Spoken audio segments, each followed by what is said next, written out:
Welcome to this lesson on tangents to circles. Normally we'd have you take out a piece of paper and pencil and we would have you pause these first few slides. But as this lesson is very vocabulary intensive, I'm going to actually spend some time talking about some of the terms.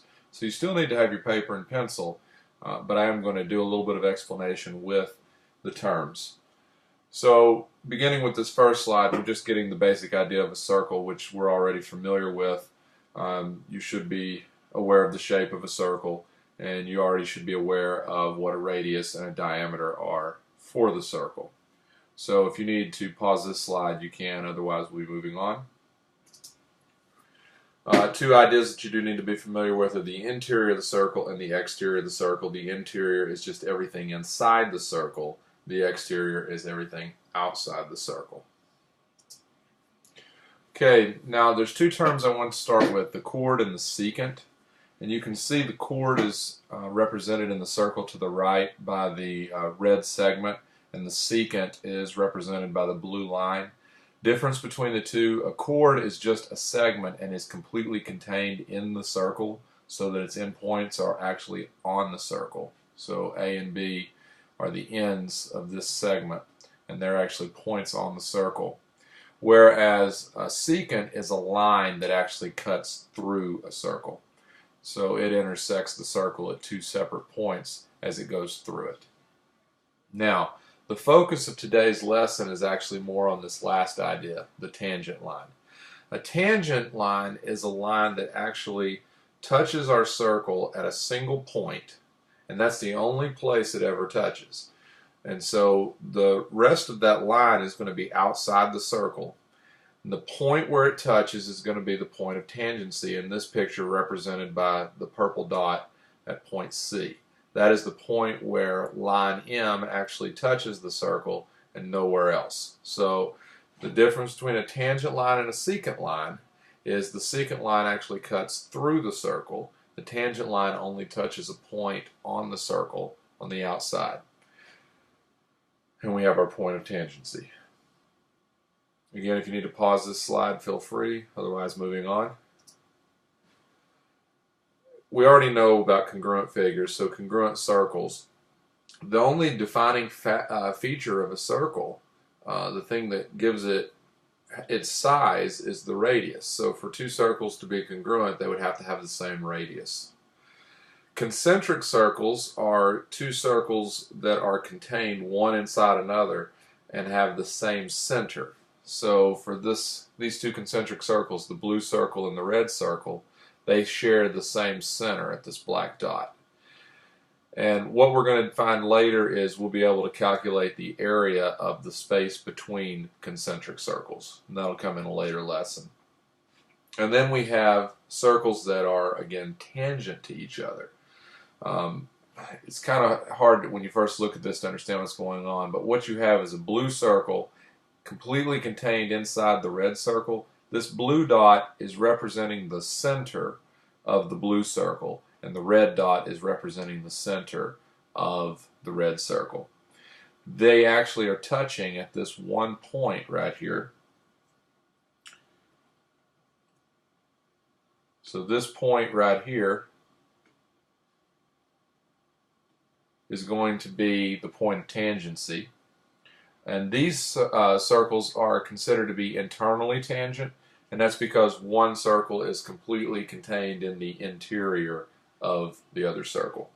Whereas these two circles to the right here, they again are tangent, and here's our point of tangency.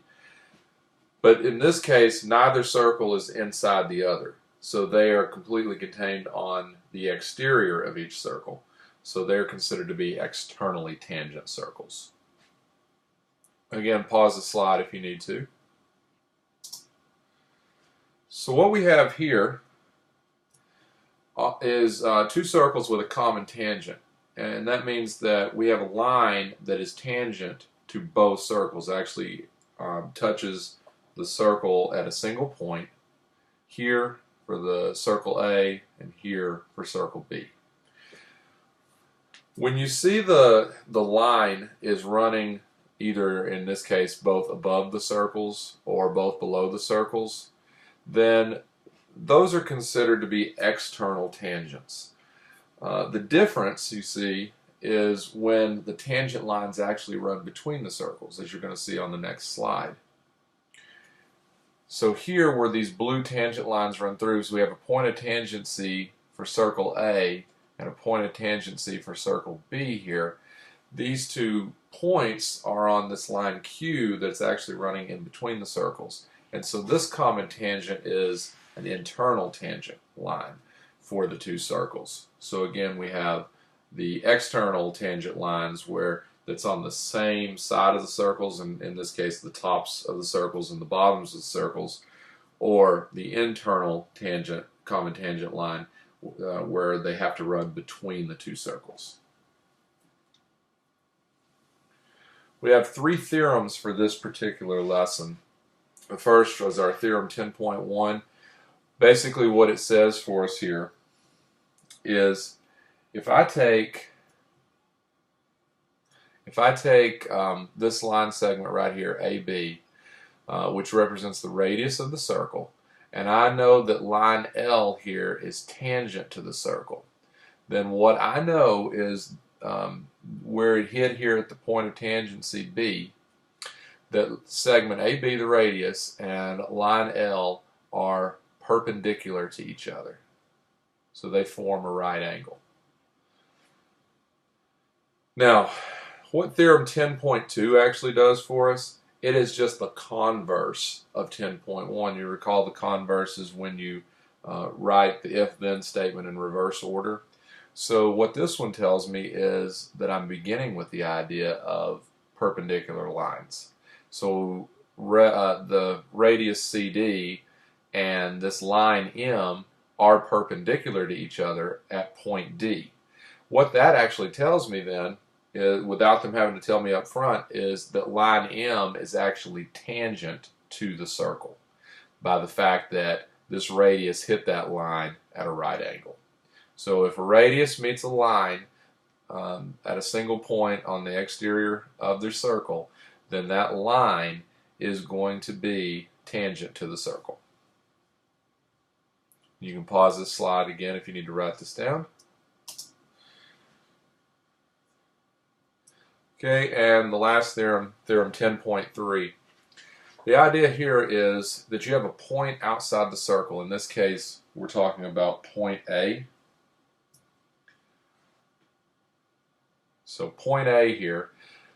This point outside the circle is sending a line segment to the circle in two different points.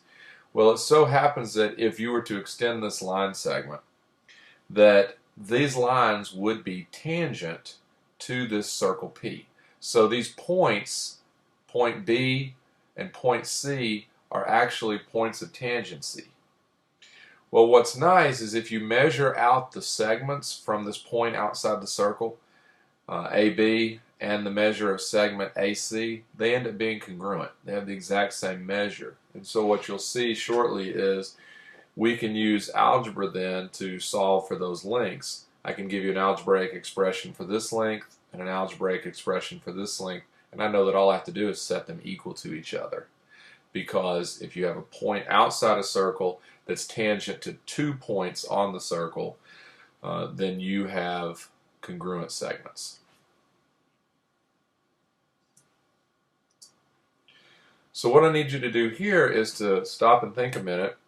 So pause the slide and see if you can figure out which segment or segments or which line or lines are chords, secants, tangents, diameter, and radii for this particular circle. So pause the slide right now, and then when you're done, hit play and we'll talk about the answers.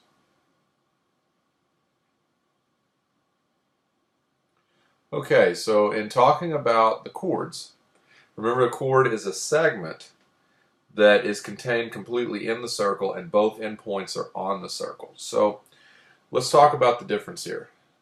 QP is a segment that's contained completely within the circle.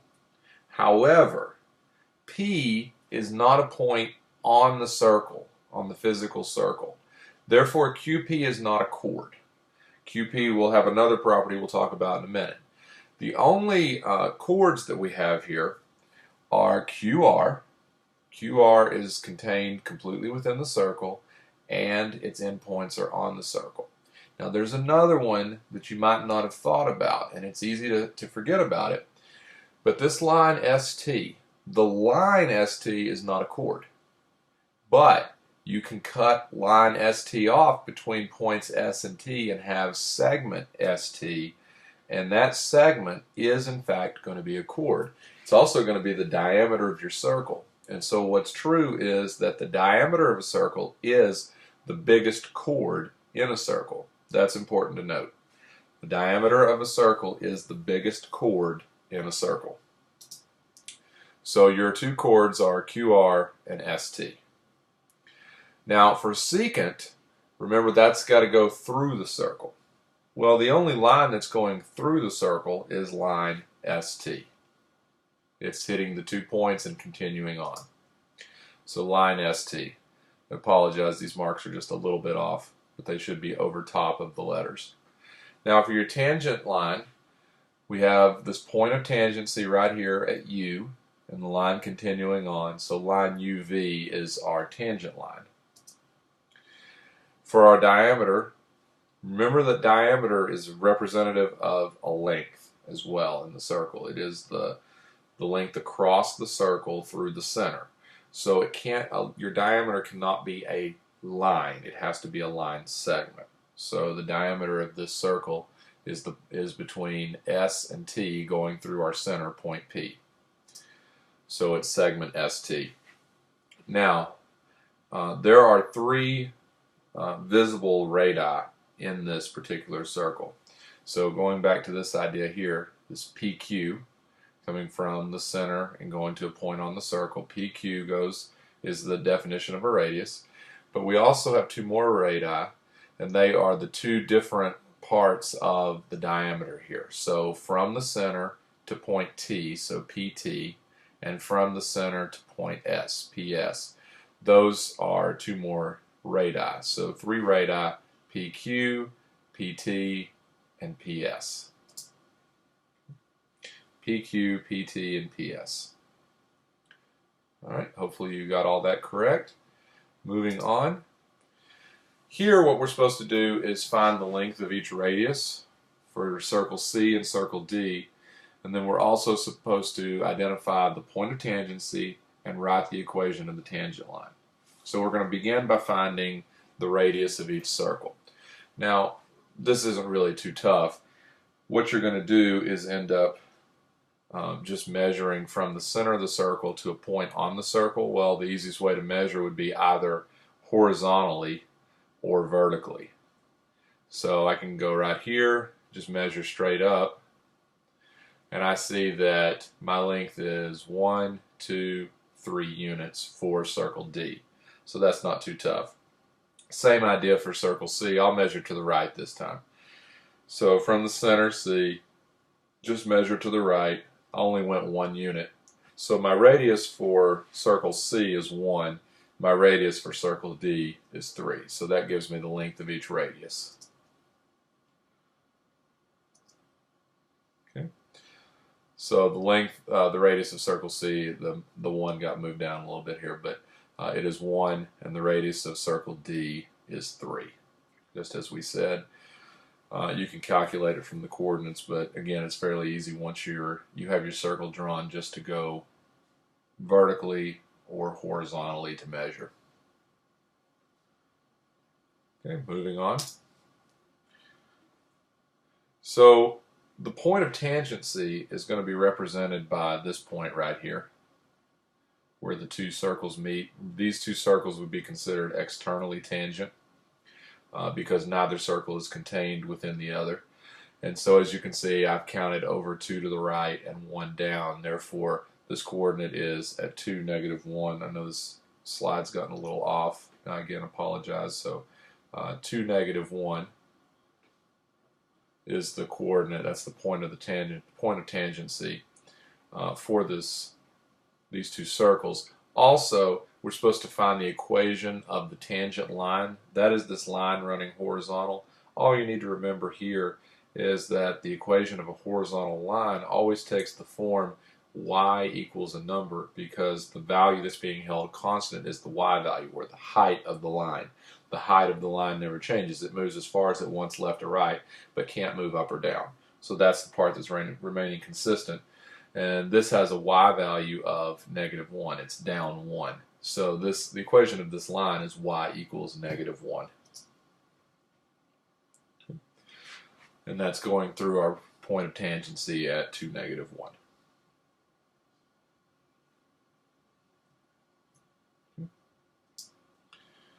All right, here we're told that segments RS and RT are tangent to circle Q, and we're asked to find the length of RS.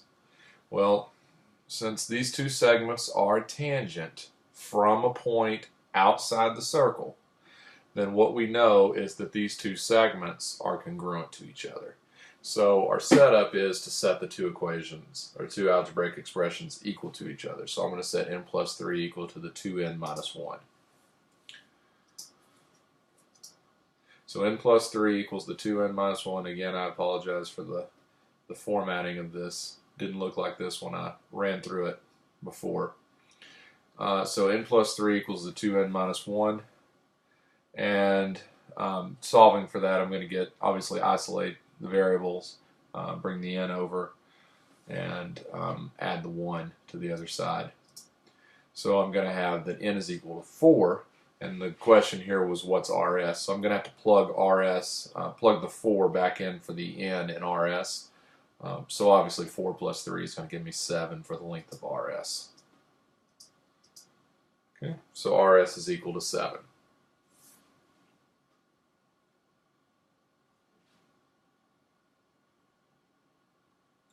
All right, that brings us to the end of the lesson.